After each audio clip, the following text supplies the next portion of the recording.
This is Chapter 5, Part A on the Integumentary System. So up until this point, we've been progressing through those levels of structural organization. So we started with chemistry, and then moved on to cells, and then tissues. So from here on out, each chapter will focus on a separate organ system. So starting with the integumentary system. The integumentary system consists of the skin, the hair, nails, as well as sweat glands and oil glands that are embedded within the skin. The skin consists of two distinct regions. The epidermis is the most superficial region, or most near the surface. Right? So epi means on top of. So the epidermis is on top of the dermis. The epidermis consists of epithelial tissue and is avascular. So it has no blood vessels. So remember in Chapter 4, we said that epithelial tissues are avascular but innervated. So they do have a nervous system connection, but they do not have their own blood supply. They're going to rely on diffusion of their nutrients from the dermis below. The dermis is below the epidermis and consists of primarily fibrous connective tissue, but it is vascular, so it does have its own blood vessels. Also, all of the hair follicles and oil and sweat glands will be embedded within this dermis layer. Subcutaneous tissue, sub meaning below, so this is not technically part of the skin, so it's below the skin, sometimes referred to as the hypodermis. Hypo also means below. So while it's not considered technically part of the skin, it does still share some of the functions of protection. It consists primarily of adipose tissue that's going to help absorb shock and insulate the underlying tissues. It's also going to help to anchor the skin to the muscles and connective tissues below. So we'll start with the epidermis and then work our way down into the skin. So we said in the tissues chapter, Chapter 4, that the epidermis, the skin, is primarily a keratinized, stratified squamous epithelium. So it's an epithelial tissue that has multiple layers, so stratified, and the uppermost layer or the apical layers are these flattened squamous shaped cells. Keratinized just means that it has been kind of hardened with this durable protective protein called keratin. Keratin is also found in the hair and the nails. It gives them their durability. There's 4 general types of cells found in the epidermis. Keratinocytes are your primary cells of the skin. So they're going to produce that fibrous protective protein keratin that gives the skin its protective properties and waterproofing. So because this is an epithelial tissue, and remember again from Chapter 4, epithelial tissues generally form those continuous sheets, these keratinocytes will be tightly connected by those desmosomes, those cellular junctions that were kind of like the Velcro. The cells are connected, but they still have a little bit of give between them. Millions of these keratinocytes, or these dead skin cells, will slough off nearly every day, but they're constantly being replaced as well. So this would be things like dandruff. Melanocytes are the spider-shaped cells located in the deepest part of the epidermis. So they're going to produce a pigment called melanin. So melanin is transferred to the keratinocytes in the skin cells to help protect them from UV radiation damage. So this pigment melanin is what's going to contribute to skin color. Like people that are light-skinned, if they're exposed more to the sun, they get a sunburn, or maybe they're outside more in the summer, they get a tan due to these melanocytes producing more melanin to kind of meet the demand of that increased UV radiation. Dendritic or Langerhans cells are macrophages or eating cells that are activators of the immune system. So any pathogens that may get in the epidermis tissue would encounter one of these dendritic cells. Tactile or Merkel cells are our sensory receptors for touch. You can see the Merkel cell is connected to a sensory neuron that will send that information to the central nervous system.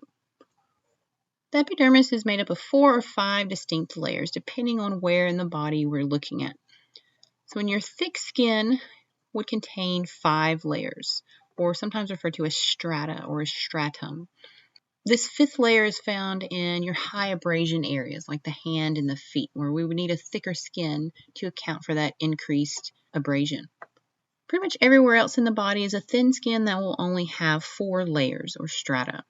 So the 5 layers of skin that we'll look at are the stratum basale, which is the bottommost layer, kind of the single layer of cells outlining the dark purple here. The stratum spinosum is this layer where it gets a little bit lighter. And then the stratum granulosum is this thin, dark line of cells. So at this point in the epidermis, the cells are starting to break down and become more granular. Right? So they'll appear darker under the microscope. The stratum lucidum is the clear layer. So this is the extra layer that's in that thick skin in the hands and the feet. So lucid just means clear.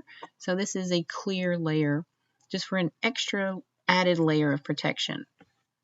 And the stratum corneum is the uppermost layer and also the thickest layer. So this is comprised of 20 to 30 rows of these tightly packed dead keratinocyte cells. The stratum basale is the deepest layer or the basal layer of the epidermis. So it will be firmly attached to the connective tissue in the dermis below. Out of all the layers of the epidermis, the stratum basale is the only layer that is mitotically active, meaning that the cells in this layer are actively dividing. So this is where your new skin cells are going to be formed. So this is showing that the cell is in the process of mitosis. So you may recognize this phase where the chromosomes line up in the middle of the cell. So this is metaphase. The cell is in metaphase. So as new cells are produced by this stratum basale layer, older cells will be pushed further and further toward the surface and away from that blood supply. So the further they get away from the blood supply, the cells will start to die. Sometimes the stratum basale is referred to as the stratum germinativum or the germinating layer. So you germinate a seed when you get the seed to sprout. So here we're just sprouting new keratinocyte cells. The stratum spinosum is just above the stratum basale and is several cell layers thick. So this is where the pre-keratin filaments begin to form. So the keratinocyte cells will start to form these keratin filaments. So this is shown kind of these spiky projections coming off of the cell. So you could think of the stratum spinosum as the spiny layer. The stratum granulosum is the granular layer or the grainy layer. So here the cells will start to flatten a bit more because they're getting further away from that nutrient supply from the blood vessels in the dermis. So the cells will start to break down, the organelles will disintegrate, the nuclei will disintegrate, and keratinization will begin. So under the microscope, remember we said it was that dark purple thin line. So it'll just appear darker under the microscope due to all of these granules in the cells. The stratum lucidum, we said, was that extra layer found only in the thick skin of the hands and the feet. So it's just a thin band of translucent or clear dead flat keratinocytes. The stratum corneum is the most superficial layer of the epidermis and consists of 20 to 30 rows of these flat, dead, keratinized cells. So even though the cells are dead in this layer, once they reach the stratum corneum, they still have a purpose. So they function to protect the deeper cells, the still developing cells, from the outside environment, as well as underlying tissues. They help prevent water loss. Keratin helps with the waterproofing aspect of the skin. So it's also going to help protect from abrasion and penetration. So we have this thick layer of dead skin cells. If we lose a few layers due to abrasion or an injury, we might still be okay. It might give us kind of that buffer zone to protect these deeper structures. It's also going to form a barrier against different biological, chemical, or physical assaults. So as new cells develop from the stratum basale layer, older cells will be pushed closer to the surface and the stratum corneum layer. So as the cells change through these layers, they go through a process called apoptosis, which is just kind of a controlled cell death. Older cells will slough off as dandruff and dander as new cells are formed to replace them. So the dermis is very strong, flexible connective tissue. So the epidermis was composed of epithelial tissue. The dermis is composed of connective tissue. So in leather making or animal hide processing, what's being processed, the hide portion, is actually the dermis. So the epidermis is not preservable as well as the dermis, being that it's a connective tissue. All of the blood vessels, the nerves, and lymphatic vessels, as well as hair follicles, sweat, and oil glands will all be embedded within this dermal layer. There's two layers to the dermis that we'll look at, the papillary layer and the reticular layer. The papillary dermis is the most superficial portion of the dermis. Only makes up about 20% of the thickness, though. So you can kind of see the difference in the texture of the tissue and the cells between the papillary and the reticulars. So the papillary layer is your superficial layer of the dermis. Consists of loose connective tissue with some collagen and elastic fibers, as well as blood vessels. So we want this loose fiber arrangement so our macrophages can kind of patrol through the tissue to make sure that no pathogens or foreign invaders get into the deeper structures. Dermal papillae are the superficial kind of humps and ridges of the papillary dermis that's going to project into the epidermis somewhat. So these projections will contain some of our touch sensory receptors. Those dermal papillae, or those ridges, are also going to form our epidermal ridges. So collectively, they're just called friction ridges, or simpler term is your fingerprints. So your fingerprints, these friction ridges, help to enhance our gripping ability, as well as contribute to our sense of touch.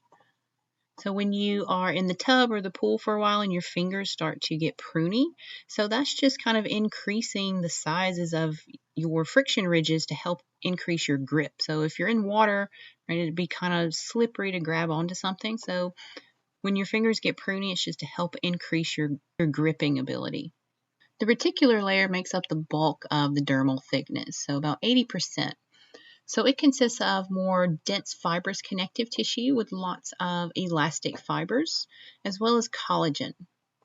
So the collagen fibers are going to allow the skin to have great tensile strength and resiliency, as well as bind water and keep the skin hydrated. Within the reticular layer, we have what are called cleavage or tension lines. So this is basically the direction that the collagen fibers are going to grow in the skin. Looking from outside the body, you can't see or notice these cleavage or tension lines, but it is important for surgeons that they make their incisions that run as close as possible parallel to these cleavage lines to heal more easily. So if the incision is going the same direction that the fibers are growing, then it will heal and close up faster, as opposed to making an incision that runs perpendicular or opposite to our cleavage and tension lines could cause a gap or delay in the healing. Also within the reticular layer of the dermis, we have our flexure lines. So these are locations where we have lots of bending or folding at joint areas. So the dermis will just be a little bit more tightly secured to those deeper structures. So you can see these on your hands, wrists, fingers, your feet, and your toes. We have three pigments that help contribute to skin color. Melanin is the primary skin pigment and the only pigment that's actually made in the skin by those melanocytes. The function of melanin is to shield the DNA in the skin cells from damaging UV radiation. So UV, as we know, can cause skin cancer because it literally will mutate your DNA, and any mutation in the DNA can cause abnormal or uncontrolled cell growth, which can lead to cancers. So the more you're exposed to the sun and UV radiation, the more protection from melanin you will need. So this is why lighter skinned individuals will get more tan, right? Maybe in the summer if they spend more time outside. Increased UV exposure stimulates these melanocytes to produce more melanin. So it's also why we see different shades of skin color in different geographic regions. These regions with the darkest skin colors are pretty much right on the equator, so they have the highest intensity of UV radiation than, say, populations living closer to the North Pole. So they don't need as much melanin here as they would here because they're not exposed to as much UV. So really all skin color breaks down is just geography. So skin color differences are due to the amount and type of melanin. So generally, almost all humans have pretty much the same number of melanocytes, but individuals with darker skin tones, their melanocytes are more active and just produce more melanin. So freckles or moles are just kind of local accumulations of that melanin pigment. Also in albinism or vitiligo, where there's an absence of pigment, it would affect these melanocytes. So their melanocytes are absent or not functioning to produce the melanin pigment, and the skin is a stark white. Carotene is another pigment that contributes to skin color. It's a yellow to orange pigment. So this one we obtain from our diet. We're not able to make this on our own. So these pigment colors are most obvious in the palms of the hands and the soles of the feet. Carotene is also good for our vision health and skin health. So it can be converted to vitamin A in the body, which is good for retina development. Hemoglobin is another pigment that helps contribute to skin color. This is the pigment in blood. So what gives blood its red color and gives that pinkish hue of living skin. So because Caucasian skin is more transparent, the color of the hemoglobin can show through more easily. So any alteration in skin color can be indicative of a disease or homeostatic imbalance. Cyanosis is blue color of the skin. So this would be indicative of low oxygenation of the hemoglobin. So cyan means blue.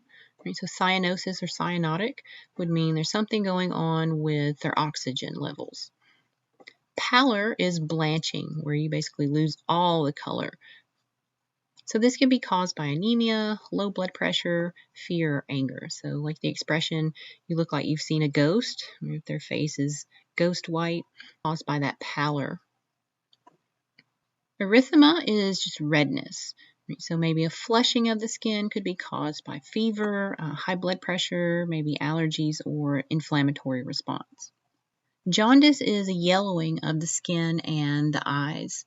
So this is indicative of liver disorders.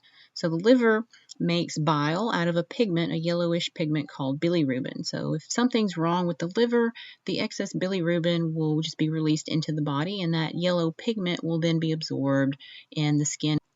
Bruises are also known as hematomas. These are just basically clotted blood beneath the skin. So as the clot is broken down, the color of the bruise will change. So hemoglobin, gives us that red pigment. So normally in the body, hemoglobin is broken down from old dead red blood cells into bilirubin, right? This yellow pigment that we said was produced in the liver. So as the bruise heals, that clot's broken down, the hemoglobin will be broken down from this red, kind of black and blue, and then after a few days, the bruise will have kind of a greenish yellow color.